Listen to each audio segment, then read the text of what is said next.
புதுச்சேரி மாநில முதலமைச்சராக முன்னாள் மத்திய அமைச்சர் நாராயணசாமி அறிவிக்கப்பட்டுள்ளார். நாராயணசாமி கடந்து வந்த பாதை இதோ. புதுச்சேரி மாநில முதலமைச்சராக தேர்ந்தெடுக்கப்பட்டுள்ள வி. நாராயணசாமி காங்கிரஸ் கட்சியில் அரசியல் வாழ்வை தொடங்கியவர். 1985இல் முதன்முறையாக ராஜ்யசபா எம்பியாக தேர்ந்தெடுக்கப்பட்டார் நாராயணசாமி. பின்னர் 1991இல் இரண்டாவது முறையாகவும் 2003இல் மூன்றாவது முறையாகவும் ராஜ்யசபா எம்பி ஆனார்.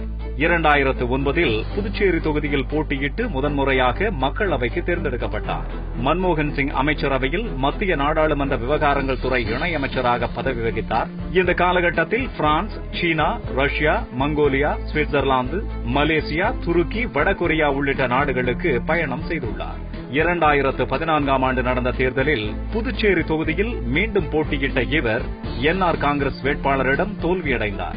அனைத்திந்திய பிற்படுத்தப்பட்டோர் தொழிலாளர் கூட்டமைப்பின் தலைவராக நாராயணசாமி இருந்துள்ளார். தற்போது அகில இந்திய காங்கிரஸ் கமிட்டி பொதுச் செயலாளராக நாராயணசாமி பதவி வகிக்கிறார். தற்போது நடந்து முடிந்த சட்டசபை தேர்தலில் அவர் போட்டியிடவில்லை என்பது குறிப்பிடத்தக்கது.